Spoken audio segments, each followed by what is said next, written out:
we learn what the book called The Worlds of Christendom. So, if you missed class, let me fill you in about what we did. So, we started with an opening thought exercise. Now, pretend Clarenceville has gotten conquered and the conquerors have left, and you have control of this brand new school. So the school's in place. The school's still here, but you can change what you want to change. And in class, we talked about this, and people came up with some things they wanted to keep and some things they wanted to discard. And this entailed people and classes and all sorts of things. And it was fun to hear what people had to say. And here's an analogy. And even if you're not a football person, hopefully you get this analogy. So this guy here, it's a guy by the name of Brett Favre, and he was dominant for about 20 years, which is forever in football.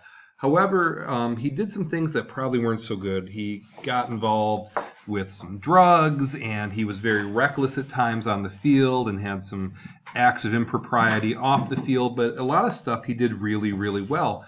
And backing him up was this guy named Aaron Rodgers, and when he took over, he kept a lot of the good things that Favre did, but discarded the bad things. And the reason I'm showing you this analogy, it's really a good analogy between Rome and Byzantium. And most of us have not heard of Byzantium, but hopefully at the end of this class, you do understand what it is. And really, when you learn about Byzantium, you also have to look at this concept called cultural diffusion, which is a really important reason why we learn history. And throughout history, when people mix, it blends together, ideas blend together, and oftentimes good things happen when people mix. Okay, that's just the nature of human beings mixing with other human beings. So real quick, because this is not going to be on your test, because it's only going to be 1200 to afterwards. So Rome was the biggest, baddest thing in the world for a really long time.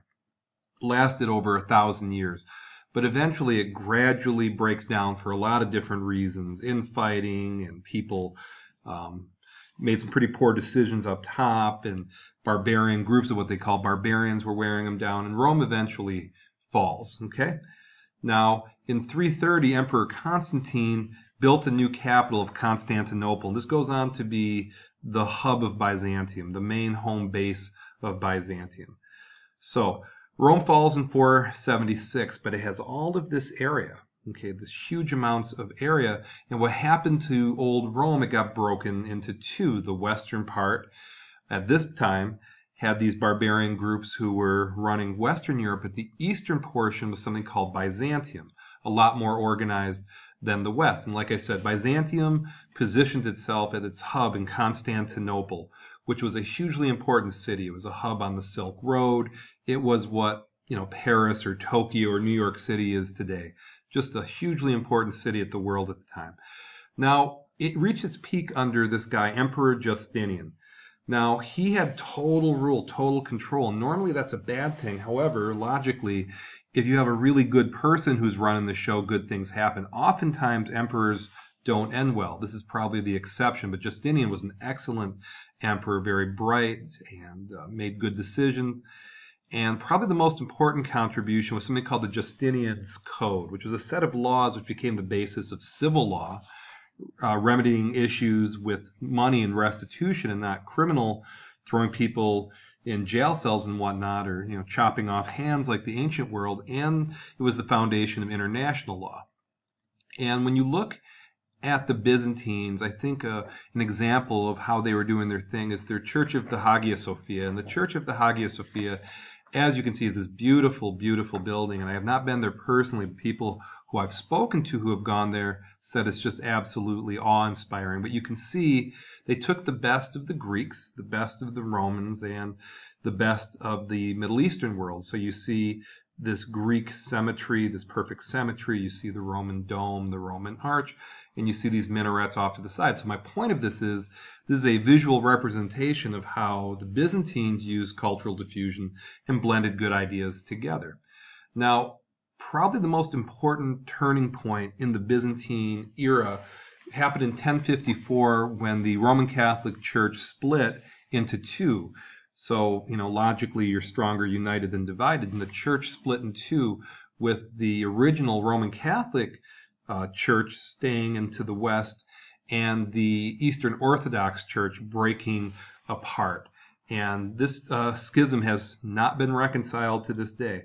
So the things that caused this great schism, a lot of it was language. Okay, to the west they spoke Latin, to the east they spoke Greek, and there's a disconnect when you have a hard time speaking each other's languages. Now, in the west, the Roman Catholic Church felt the Pope could interpret the Bible, and whereas in the east they said the Bible was the final authority on all issues. To the Roman Catholics, the Pope forbid divorce. In the East, you could get divorced. In terms of marriage, in Roman Catholicism, the clergy could not marry, and in the East, clergy could marry. And then this dispute about icon and, power, is this a saint statue or are you worshiping a false idol?